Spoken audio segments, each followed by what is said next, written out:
Elon Musk ఒక భార్య Indian, కొడుకు పేరు శేఖర్. ఆయనకు 15 మంది పిల్లలు. అందులో మొదటి భార్యతో 5 పిల్లలు, ఇంకో భార్యతో 3 పిల్లలు, మరో భార్యతో 1, ఇంకో భార్యతో 4 పిల్లలున్నారు. మరో 2 పిల్లలకు సంబంధించిన వివరాలు ఇంకా తెలియాల్సి ఉంది.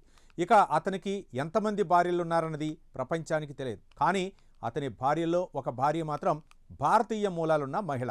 అందుకే వాళ్ళిద్దరికీ పుట్టిన ఓ బిడ్డ పేరు శేఖర్. ఇదంతా ఎవరి గురించి అనుకుంటున్నారా?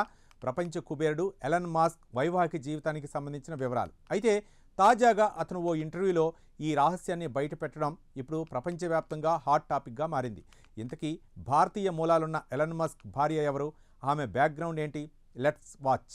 ప్రపంచ కుబేరుడు ఎలాన్ మస్క్ జెరోదా సహా వ్యవస్థాపకుడు నిఖిల్ కామత్కు ఇచ్చిన ఇంటర్వ్యూలో చాలా విషయాలు బయటపెట్టారు. ముఖ్యంగా తన వ్యక్తిగత జీవితానికి విషయాలను కూడా ఆయన ఈ పాడ్కాస్ట్ ద్వారా పంచుకున్నారు. ఈ క్రమంలో ఎలాన్ మస్క్ ఒక రహస్యాన్ని బయటపెట్టారు. భారత్తో తనకున్న అనుబంధాన్ని పంచుకుంటూ తన భార్య పేరు సిమోన్ జిలీస్కు భారతీయ మూలాలున్నాయని అన్నారు. తన భార్య సగం భారతీయురాలని, ఆమె తల్లి పంజాబీ మూలాలు కలిగిందని అన్నారు. అయితే సిమోన్ను శిశువుగా ఉన్న సమయంలోనే వేరే కుటుంబం దత్తత తీసుకుందని మస్క్ వివరించారు.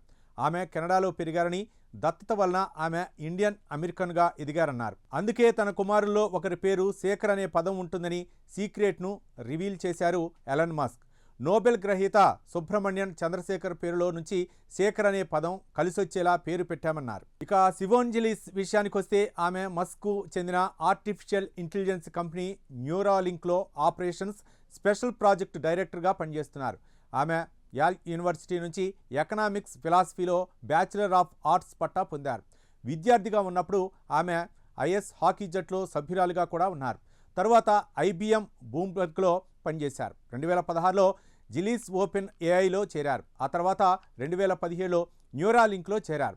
ఇక్కడ ఉండగానే సిమోన్ను మస్క్ పెళ్లి చేసుకున్నారు. వీరిద్దరికీ 4 సంతానం. 2014 ఫిబ్రవరి నెలలోనే కుమార్తె ఆర్కేడియా పుట్టింది.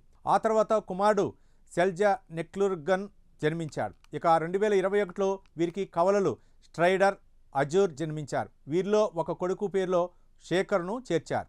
ఇక ఈ పాడ్కాస్ట్ ద్వారా మస్క్ పెద్ద ప్రిడిక్షన్ చేస్తూ మరో 10 నుంచి 20 సంవత్సరాల్లో ఏఐ రోబోట్స్ వల్ల పనిచేయటం ఆప్షనల్ అవుతుందన్నారు. అంటే డబ్బు సంపాదించడానికి పనిచేయాల్సిన అవసరం ఉండదు.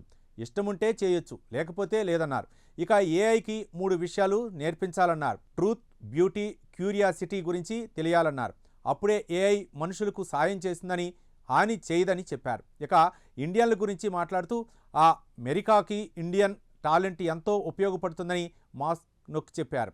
ఇక ఇండియన్ల వల్ల అమెరికా చాలా లాభం పొందిందని, టాలెంటెడ్ పీపుల్స్ ఎక్కువగా వస్తే మంచిదే అన్నారు. H1B వీసా గురించి ఎక్కువగా మాట్లాడని మస్క్ ఇమిగ్రేషన్కు సపోర్ట్ చేశారు.